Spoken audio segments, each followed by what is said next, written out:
et l'Afrique avait un rôle à jouer.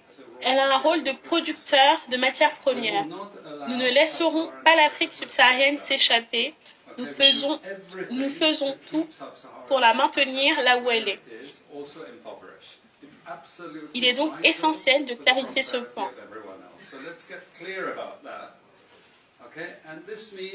Et cela signifie que toutes les structures économiques, toutes les institutions mondiales et l'économie que nous enseignons à tout le monde sont conçues pour maintenir l'Afrique exactement là où il se trouve. Qu'il s'agisse de l'Europe, des États-Unis ou de la Chine maintenant, nous voulons tous la même chose. Nous avons besoin que l'Afrique reste pauvre parce que nous avons besoin de leurs matières premières et on a besoin de cela moins cher. C'est donc ça le message.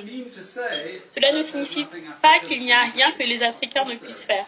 Bien sûr qu'ils le peuvent, mais ils font face à ce challenge.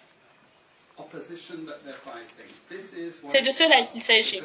Parce que si l'Afrique décide de faire les choses différemment, je vous assure que le niveau de vie de tous ceux qui vivent en Europe, en Amérique du Nord et en Asie va baisser.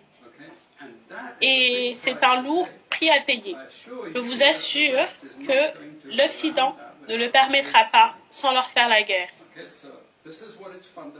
C'est donc de cela qu'il s'agit fondamentalement. Ce que je veux vous montrer, c'est comment ces structures fonctionnent. Nous n'avons que 20 minutes, nous ne pouvons donc pas faire grand-chose, mais juste vous donner une petite idée. Et c'est la raison pour laquelle je garde la partie idéologie sur ce tableau.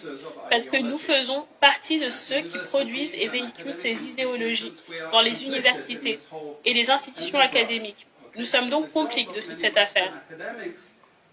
Parce que le travail de nombreux universitaires occidentaux consiste à convaincre les Africains qu'ils doivent continuer à faire ce qu'ils font et à leur montrer que c'est de leur faute s'ils sont pauvres et que ce n'est pas de notre faute s'ils le sont.